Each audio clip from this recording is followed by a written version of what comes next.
Hi students, welcome to maths YouTube channel. మన channel పేరు Srinivas Ekalavya A+ academy. Present మన ఛానల్లో చేస్తున్న ప్రోగ్రామ్ పేరు 100 Days 100 Problems. ఇది ఎవరి కోసం చేస్తున్నాము? త్వరలో 10th క్లాస్ పబ్లిక్ ఎగ్జామ్ రాయబోతున్న స్టూడెంట్స్ కోసం చేస్తున్న ప్రోగ్రామ్. అందులో భాగంగా ఈరోజు డే 64, అంటే ఆల్రెడీ 63 days అయిపోయినాయి. ఆ 63 వీడియోస్ కూడా అప్లోడింగ్ అయిపోయింది. అవన్నీ మీరు ఫస్ట్ నుంచి అంటే డే 1 నుండి చూడాలనుకుంటే ఈ వీడియోకి రైట్ సైడ్ టాప్లో అంటే ఇక్కడ 100 Days 100 Problems అని కనిపిస్తుంది. దాన్ని టచ్ చేస్తే డే 1కి వెళ్తారు. అక్కడ నుండి 1 by 1 వీడియోస్ చూడొచ్చు. లేదా అటువంటి టైటిల్సే ఇంకో 4 ఉంటాయి. డే 30 అని, డే 40 అని, డే 50 అని, డే 60 అని. సో వాటిని టచ్ చేస్తే ఆ డేస్కి వెళ్తారు. అక్కడ నుండి కూడా 1 by 1 వీడియోస్ చూడొచ్చు.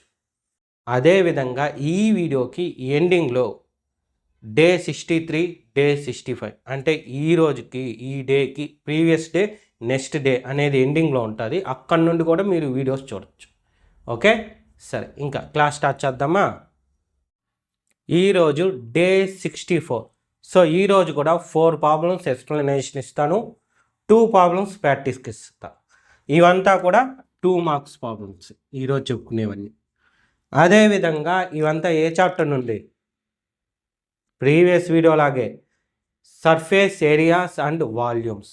ఓకే, సరే చూడండి. ఈరోజు ఫస్ట్ క్వశ్చన్ ఏమి? సర్ఫేస్ ఏరియా ఆఫ్ స్పియర్ ఈ 616 square centimeters. Find this radius. So ఇక్కడ సర్ఫేస్ ఏరియా అన్నారు. ఏ సర్ఫేస్ ఏరియా అని చెప్పాల. మనకి సర్ఫేస్ ఏరియాస్ 2 types. ఒకటి లేటెస్ట్ సర్ఫేస్ ఏరియా, దీన్నే కర్వ్డ్ సర్ఫేస్ ఏరియా అని కూడా అంటాం. రెండోది టోటల్ సర్ఫేస్ ఏరియా. ఓకేనా? ఈ రెండిట్లో ఏది అని మెన్షన్ చేయలేదు. బట్ స్పియర్ అంటే మీకు ఒకటే గుర్తుండాలి, లేటెస్ట్ సర్ఫేస్ ఏరియా అన్నా టోటల్ సర్ఫేస్ ఏరియా అన్నా ఒకటే. స్పియర్ వరకు నేను చెప్పేది, స్పియర్ వరకు లేటెస్ట్ సర్ఫేస్ ఏరియా అన్నా టోటల్ సర్ఫేస్ ఏరియా అన్నా ఒకటే. ఇక్కడ స్పియర్ కాకుండా వేరేది ఇచ్చాడు అనుకోండి, ఫర్ ఎగ్జాంపుల్ సిలిండర్ కానీ కోన్ కానీ అలాంటివి ఏమన్నా ఇచ్చి సర్ఫేస్ ఏరియా అని మెన్షన్ చేశాడంటే అక్కడ మీరు గుర్తుపట్టాల్సింది టోటల్ సర్ఫేస్ ఏరియా. ఓకేనా? స్పియర్ తప్ప ఏది ఇచ్చినా సరే సర్ఫేస్ ఏరియా అంటే టోటల్ సర్ఫేస్ ఏరియా అనే అర్థం. స్పియర్కి మాత్రం రెండు ఒకటే, చేంజ్ ఉండదు. ఓకే, సరే ఫస్ట్ స్పియర్ డయాగ్రామ్ తీసుకుందాం. డయాగ్రామ్ తీసుకుంటే మనకు కొంచెం బెటర్, అందువల్ల గీయమంటా అండి, ఇంకేం లేదు. సో స్పియరు సర్కిల్ షేప్లో వచ్చి ఉంటుంది, డౌట్ చేసి ఉంటుంది. సో ఇది సర్కిల్ కాదని చెప్పడానికి జస్ట్ మనం ఏం డ్రా చేస్తామంటే ఈ లైన్. సో ఈ లైన్ డ్రా చేసామంటే అది స్పియర్ అయిపోయింది. సో రేడియస్ కనుక్కోవాలి, ఆర్ కనుక్కోవాలి. ఎక్స్ అనుకోవచ్చు లేదా ఎక్స్ అనుకోకుండా కూడా చేయొచ్చు. చూడండి, given that surface area of sphere is equal to 616 square centimeters. So మీకు ఇంతకు ముందు ఒకసారి చెప్పాను, స్క్వేర్ సెంటీమీటర్స్ని సెంటీమీటర్ స్క్వేర్ అని కూడా రాయొచ్చు. ఎలాగన్నా ఇవ్వచ్చు, వాడు ఎలా ఇచ్చినా పర్లేదు, మనం చేసే పద్ధతి ఒకటి. Next let radius of sphere. So R అని అనుకుంటాం, ఎక్స్ ఎందుకు అవసరం లేదు. Therefore surface area of sphere. ఏం ఫార్ములా గుర్తుందా? మర్చిపోయినారా? నేర్చుకోవాలి, అన్ని ఫార్ములాస్ రావాలి మనకి. Total surface area, latest surface area, మూడోది వాల్యూమ్. ఈ 3 ఫార్ములాస్ అన్నిటికీ గుర్తున్నప్పుడే మనం ఏ ప్రాబ్లం అన్నా చేయగలం. ఎందుకంటే మీకు ఆల్రెడీ చెప్పినాను ఈ వీడియోస్లో, దీనిలో 4 marks 1 ప్రాబ్లం వస్తుంది, 2 marks 1 ప్రాబ్లం వస్తుంది, 1 mark 1 ప్రాబ్లం వస్తుంది. ప్రతి దాన్ని టచ్ చేస్తుంది, ఒక్క 8 marks తప్ప. ఓకే, సరే ఇక చూడండి. ఇప్పుడు ఫార్ములా ఏమి? 4πr². ఇది ఫార్ములా. చూడండి, 4 into π గురించి ఏమన్నా క్వశ్చన్లో మెన్షన్ చేశాడా? లేదు, కాబట్టి 22/7 ఇంటూ ఆర్ మనం కనుక్కోవాలి. మరి దీని వాల్యూ వాడే ఇచ్చాడు, 616. సో మనకి 6 మాత్రమే కావాలంటే ఆర్ స్క్వేర్ పెట్టుకొని 616. ఇది చూడండి, ఏది 4, దీంతో మల్టిపుల్, ఈ సైడ్ వస్తే డివిజన్. సో ఇది ఫ్యాక్షన్, ఈ సైడ్కి వెళ్తే రివర్స్ అయ్యి 7/22 వస్తుంది. సో ఇది కొంచెం జాగ్రత్తగా చేయాలి క్యాన్సిలేషన్ అనేది. నేనేం చేస్తానంటే ఫస్ట్ 2తో క్యాన్సిలేషన్ చేస్తా. 2 11s 2, 3s 6, 2 0s 2 8s. ఎందుకు 2తో చేశానంటే ఇక్కడ 11 ఉంది. సో 11తో పోతుందో అదే పోదో మనకు తెలియదు, అందువల్ల 2తో చేశాం. మళ్ళీ అగైన్ 2తోనే చేస్తా. 2 2s 2, 1s 2, 3లో 2 పోతే 1, 1 పక్కన 0 అంటే 10, 5s సో 4s. కావాలంటే మళ్ళీ కూడా 2తోనే చేసేయచ్చు, ఎందుకంటే ఈవెన్ నెంబర్ వస్తుంది. సో పక్కన రాసుకొని చేద్దాం, మీకు కన్ఫ్యూజ్ ఉండకుండా ఉంటుంది. 154/2 ఇంటూ 7/11. సో 2తో చేద్దామా. 2 1s 2, 7s 14, 15లో 14 పోతే 1 పక్కన 4 అంటే 14, అగైన్ 7 times. సో 11 ఈజీగా వచ్చేసింది చూడండి. 11 1s 11 7s. సో 7 into 7 7 స్క్వేర్గా రాసుకుంటా. అప్పుడు r ఈజ్ ఈక్వల్ టు ఎంత అవుతుంది, 7 సెంటీమీటర్. సెంటీమీటర్ ఇక్కడ స్క్వేర్ సెంటీమీటర్స్ ఇచ్చాడు కాబట్టి సెంటీమీటర్. దీన్ని కావాలంటే 7 స్క్వేర్ అని పెట్టుకోవచ్చు, లేదా 49 అని కూడా పెట్టుకోవచ్చు. 49 అని పెట్టామనుకోండి, అప్పుడు ఏం చేయాల్సి వస్తుంది ఇక్కడ చూడండి. r square is equal to 49, r is equal to √49. √49 అంటే 7. ఇక్కడైనా అంతే, తేడా ఏమి ఉండదు. సో మీకు ఎలా కావాలంటే అలా చేసుకోవచ్చు.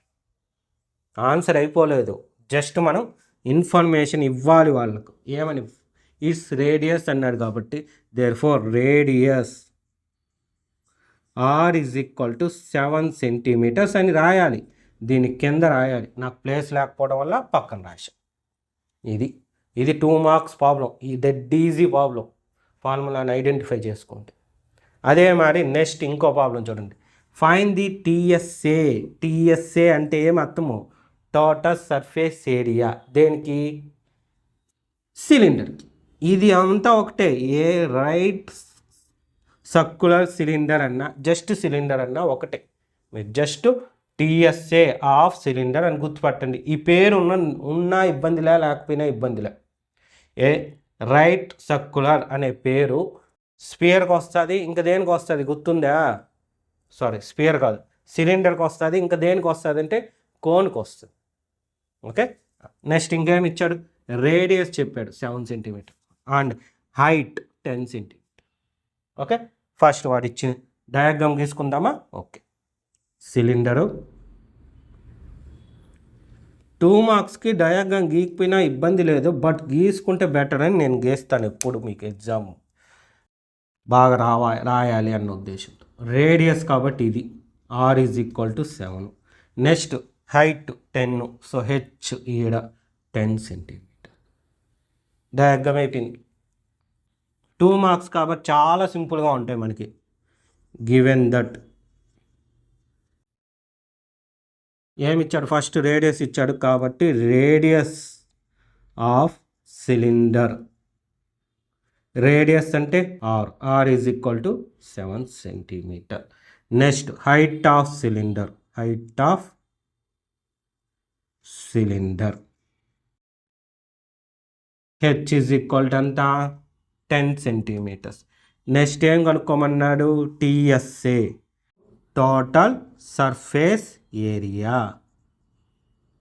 Surface area of cylinder. So formula గుర్తుందా, 2πr into r plus h. So కొంచెం లెంతీ ఫార్ములా, బట్ ఈజీగా క్యాలిక్యులేట్ అయిపోద్ది. చూడండి, 2 అంటే 2, పై వాల్యూ ఎక్కడ మెన్షన్ చేయలే కాబట్టి 22/7. r అంటే 7 ఇంటూ r అంటే మళ్ళీ 7, h అంటే 10. సో క్యాన్సిలేషన్ చూడండి, 7 7 క్యాన్సిల్, 22 2s 44 ఇంటూ ఈ 2 17. సో 17 టేబుల్ వచ్చిందనుకోండి హ్యాపీ, రాకపోతే తప్పదు, ఇంకే పక్కన వేసుకోవాలి. 17 4 68 6 8 17 4 68. సో 2 యాడ్ చేస్తే ఎంత 74 వస్తుంది. సో 748 ఇచ్చింది సెంటీమీటరు, మనం కనుక్కునేది ఏరియా కాబట్టి స్క్వేర్, సెంటీమీటర్ స్క్వేర్. కింద స్టెప్ రాసుకుంటే సరిపోద్ది. దేర్ఫోర్ ఏమని టీఎస్ఏ అని రాయొచ్చు, లేదా total surface area, total surface area of cylinder is equal to 748 centimetre square. చూడండి, డెడ్ ఈజీగా సింగిల్ ఫార్ములాతో అడుగుతాడు 2 మార్క్స్వి, ఒక్కోసారి 1 మార్క్ది కూడా అలాగే అడుగుతారు. ఓకేనా, నోట్ చేసుకోండి. నెక్స్ట్ రిమైనింగ్ 2 ప్రాబ్లమ్స్ ఒకసారి చూడండి. క్వశ్చన్ ఇది కూడా ఎలా ఇచ్చాడంటే surface area of adjusted soiled అంటే డయాగ్రామ్ పేజ్ చెప్పకుండా డయాగ్రామ్ ఇచ్చేసారు. సో డయాగ్రామ్ ఏమి అర్థమవుతుందా, హెమిస్ఫియర్. సో హెమిస్ఫియర్కి ఏం కనుక్కోవాలి, సర్ఫేస్ ఏరియా. సో ఇంతకు ముందు మీకు చెప్పిన టీఎస్ఏ, ఇంకోటి LSA, CSA lateral surface area, curved surface area, total surface area. స్పియర్కి అయితే ఈక్వల్, బట్ ఇది స్పియర్ కాదు, హెమిస్ఫియర్. స్పియర్లో హాఫ్ పార్ట్ మాత్రమే. సో దీనికి లేటెస్ట్ సర్ఫేస్ ఏరియా వేరు, టోటల్ సర్ఫేస్ ఏరియా వేరు, రెండు డిఫరెంట్గా ఉంటాయి. బాగా గుర్తుపెట్టుకోండి. హెమిస్ఫియర్ డయాగ్రామ్కి lateral surface area, total surface area రెండు వేరు. అందువల్ల ఈ ప్రాబ్లం కూడా మీకు ప్రాక్టీస్కి ఇచ్చింది ఈరోజు చెప్పేది ఎక్స్ప్లెనేషన్కి. చూడండి, క్వశ్చన్ ఇంతకుముందు same surface area of spear అన్నారు. సో అప్పుడు రెండిట్లో ఏదన్నా ఒకటే ఫార్ములా మారదు అని చెప్పిన. బట్ ఇక్కడికి వచ్చే కాడికి హెమిస్ఫియర్ అయింది, పేరేమో సర్ఫేస్ ఏరియా అయ్యింది. సో కన్ఫ్యూజ్ చేయడానికి ఇచ్చిన ప్రాబ్లం అన్నమాట. సో పేరు మెన్షన్ చేయలేదు, లేటరా టోటలా అని మెన్షన్ చేయలేదంటే డెఫినెట్గా అది total surface area. Okay, so ఇంకా రాసుకుందాం. Given that radius of hemisphere R is equal to 7 centimeters. The total surface area is equal to ఏం formula 3 pi r square. 3 into pi ఏం మెన్షన్ చేయలే కాబట్టి 22/7. r అంటే 7, స్క్వేర్ ఉంది కాబట్టి 2 times. So 1 cancel. So ఇక్కడ చూడండి, వెంటనే మీరు ఇచ్చేస్తారు, అది చేయకండి, ఈ రెండు చేయండి. 7 3 21 ఇంటూ 22, ఇదైతే ఈజీగా అయిపోద్ది. 242 ఇంటూ మళ్ళీ 42 యాడ్ చేస్తే 462. సింపుల్గా అయిపోయింది చూడండి మల్టిప్లికేషన్. ఎంత 462. ఇది సెంటీమీటర్, ఏరియా అడిగాడు కాబట్టి స్క్వేర్. దేర్ఫోర్ కింద రాయాలి. ఏమని రాస్తారు, చాలామంది ఏం రాస్తారంటే టోటల్ సర్ఫేస్ ఏరియా అని రాసేస్తారు. ఫార్ములాకి రాయొచ్చు, ఇక్కడ రాయకూడదు. ఇక్కడ ఎందుకు రాయకూడదు అంటే వాడు మెన్షన్ చేసింది సర్ఫేస్ ఏరియా అనే వర్డ్. సో ఆ వర్డే రాయండి, surface area of adjusted soil. వాడు ఎలా అడిగితే క్వశ్చన్లో అలాగే రాయాలి. ఈజ్ ఈక్వల్ టు ఎంత 462 సెంటీమీటర్ స్క్వేర్. ఇది ఆన్సర్. 2 మార్క్స్ ప్రాబ్లం ఇది కూడా. నెక్స్ట్ చూడండి, ఫోర్త్ వన్ అనమాట. ఇది కొంచెం డిఫరెంట్. ఏం డిఫరెంట్ అంటే వాల్యూము, సర్ఫేస్ ఏరియా ఆ స్పియర్ ఆర్ న్యూమరికల్లీ ఈక్వల్. అంటే దీని వాల్యూము, సర్ఫేస్ ఏరియా వాల్యూస్గా చూస్తే ఆ రెండు వాల్యూస్ ఈక్వల్ అయింది. ఫర్ ఎగ్జాంపుల్ వాల్యూమ్ అనేది 1000 ఉంది అనుకోండి, సర్ఫేస్ ఏరియా కూడా 1000 వచ్చిందంట. ఓకేనా, అలా వచ్చేదానికి ఛాన్స్ ఉంటే దానికి ఉండే రేడియస్ కనుక్కోవాలి. ఓకేనా. మరి దీన్ని ఎలా ఫైండ్ అవుట్ చేస్తామంటే చూడండి, గివెన్ దట్ వాల్యూమ్ ఆఫ్ దేనికి స్పియర్కి is equal to surface area of sphere, రెండు ఈక్వల్ కాబట్టి ఈజ్ ఈక్వల్ టు పెట్టాం. సో వీటి ఫార్ములాస్ రాద్దాం. వాల్యూమ్ ఆఫ్ స్పియర్కి ఏం ఫార్ములా, వాల్యూమ్ ఆఫ్ స్పియర్కి 4/3 పై ఆర్ స్క్వేర్ క్యూబ్ అవుతుంది, cube 4/3 pi r cube.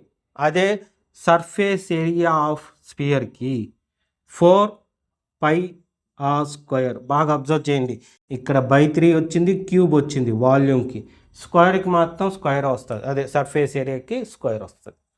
So ఇక్కడ చూశారంటే బాగా మనము ఆర్ ఎక్కువ ఏ పక్క ఉంది, ఆర్ అనేది ఎక్కువగా ఏ పక్క ఉంది, లెఫ్ట్ సైడ్ ఉంది. సో ఆర్లను లెఫ్ట్ సైడ్, రిమైనింగ్ అంతా రైట్ సైడ్ పంపించేస్తాం. అంటే R cube by R square is equal to 4 ఇది మల్టిపులా, సో ఈ పక్కకు పోయి డివిజన్, ఇది ఫ్యాక్షనా, ఈ పక్కకి వెళ్ళి రివర్స్ అవుతుంది 3/4. సో క్యాన్సిలేషన్ చూడండి, ఇది వచ్చి a power m by a power n formula. ఇది ఐడెంటిఫై చేసినా చేయకపోయినా ఇబ్బంది లేదు, బట్ నేను చేస్తాను ఎందుకంటే మీకు సబ్జెక్ట్ రావాలి. A power m by a power n, a power m minus n. So ఆ ఫార్ములా ప్రకారం ఇదేమవుద్ది, డిఫరెన్స్ చూడండి 2 ఉంది 1. సో దీన్ని ఇంకో రకంగా కూడా చేయొచ్చు, ఆ ఫార్ములా యూజ్ చేయొచ్చు. లేదంటే ఆర్ స్క్వేర్లో 2 ఉంది, ఇక్కడ క్యూబ్ ఉంది, సో 2 క్యాన్సిల్ అయిపోయి ఇంకెంత మిగులుతుంది 1, అలా కూడా క్యాన్సిలేషన్ చేయొచ్చు. So r power r value వచ్చింది. ఇప్పుడు క్యాన్సిలేషన్ చూడండి, ఈ సైడ్ పైకి పై క్యాన్సిల్, ఏడ డినామినేటర్లో ఉండే 4, న్యూమరేటర్లో ఉండే 4. So r is equal to ఎంత వచ్చింది 3. సో పక్కన ఏం పెడతారు, సెంటీమీటర్స్ పెడతారా, తప్పు. ఎందుకంటే క్వశ్చన్లో ఎక్కడ మనకి సెంటీమీటర్స్ అని పెట్టాల. సో మరి ఏం పెట్టాలి, ఎలా రాయాలి, స్టెప్ చూడండి. Therefore radius r is equal to 3 units. Units అని పెడతాం. 3 యూనిట్స్ అంటే ఆ యూనిట్స్లో సెంటీమీటర్ ఉండొచ్చు, మీటర్స్ ఉండొచ్చు, మిల్లీమీటర్స్ ఉండొచ్చు, ఇంకేదైనా ఉండొచ్చు. ఓకే, సరే. ఈ 2 ప్రాబ్లమ్స్ కూడా నీట్గా నోట్ చేసుకోండి. ప్రాక్టీస్ ప్రాబ్లం కూడా రాస్తాం. ఈరోజు ప్రాక్టీస్ ప్రాబ్లం చూడండి, 2 ఇచ్చాను. So first one, volume of cuboid 440 centimetre cube and the area of its base is 88 centimeter square. Find the height. అంటే క్యూబాయిడ్ వాల్యూమ్ ఇచ్చాడు, బేస్ ఏరియాకి వాల్యూ ఇచ్చాడు. బేస్ ఏరియా అంటే ఏమంటే, ఒకసారి మీరు ఈ డయాగ్రామ్ ఒకసారి అబ్జర్వ్ చేయండి. ఏమంటే ఇది తెలుసుకోవాలి మీరు, అప్పుడు కానీ ఆ డయాగ్రామ్ చేయలేరు, అదే ప్రాబ్లం చేయలేరు. సో ఇది క్యూబాయిడ్, దీనిలో ఖచ్చితంగా మనకి ఎప్పుడు ఈ కింద ఉండేది ఎల్, ఇది బిఈ, ఇది హెచ్. సో బేస్ అంటే ఇది వస్తుంది, అవునా. దీని ఏరియా అడిగాడు. సో క్యూబాయిడ్ ఒక ఫేసు ఏ విధంగా ఉంటుందని చెప్పాను, రెక్టాంగిల్ షేప్లో ఉంటుంది. సో ఇది రెక్టాంగులర్ అయింది. సో రెక్టాంగులర్ ఏరియాకి ఏం ఫార్ములా అవుతుంది, ఎల్బి. ఎల్ ఇంటూ బి అంటే ఎల్ ఇంటూ బి వాల్యూ ఇచ్చాడు. ఓకేనా, స్టెప్స్ ఇంకా మీరు ఆలోచించి రాయండి. ఏమంటే ఇక్కడ కన్ఫ్యూజ్ అవుతారన్న ఉద్దేశంతో ఈ ఎక్స్ప్లెనేషన్ ఇవ్వడం జరిగింది మీకు. నెక్స్ట్ ఇంకో ప్రాక్టీస్ ప్రాబ్లం చూశారంటే, ఇది కూడా volume of cone.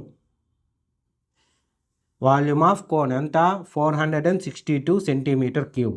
It's base radius ఈ 7 centimetre. Find the height. Same ఇది కూడా కోన్కి వాల్యూమ్ ఇచ్చాడు. అయితే ఇక్కడ కోన్ ఇలా ఉంటుంది, బేస్ ఏమవుతుంది, సో సర్కిల్ అవుతుంది. సో ఆ సర్కిల్ కాబట్టి సర్కిల్ ఖచ్చితంగా రేడియస్ ఉంటుంది కాబట్టి ఆ రేడియస్ ఇచ్చారు. ఓకే, డయాగ్రామ్స్ వేసి చేయడం బెటర్, అందుకే నేను మొదటి నుంచి మీకు చెప్పింది. ఓకేనా, సరే నోట్ చేసుకోండి. నెక్స్ట్ వీడియో నుండి ఇంకో చాప్టర్లోని ఇంపార్టెంట్ ప్రాబ్లమ్స్ చూద్దాం. సరేనా? నోట్ చేసుకోండి ప్రాక్టీస్ ప్రాబ్లం. దాంతోపాటు ఈరోజే ప్రాక్టీస్ చేయాలి ఈ 2 ప్రాబ్లమ్స్. ఓకేనా? రాసుకునేయండి. టోటల్ 6 ప్రాబ్లమ్స్ ఈరోజు వస్తుంది ప్రాక్టీస్ చేస్తే మీకు. ఓకే, రాసుకునేయండి. సో చూశారు కదా, ఇదే విధంగా డైలీ వీడియోస్ అప్లోడ్ అవుతాయి. ఎప్పటి వరకు? మీ ఎగ్జామ్ స్టార్ట్ అయ్యే ముందు రోజు వరకు. ఈరోజు డే 64, అంటే ఇంకా 36 డేస్ మాత్రమే ఉంది. దేనికి? మీ ఎగ్జామ్ స్టార్ట్ అవ్వడానికి. సో దాంతోపాటు 36 వీడియోస్ ఉన్నాయి మీకు అప్లోడ్ చేయడానికి. అవన్నీ మీకు నోటిఫికేషన్ రూపంలో రావాలంటే మన ఛానల్ని తప్పకుండా సబ్స్క్రైబ్ చేసుకోండి.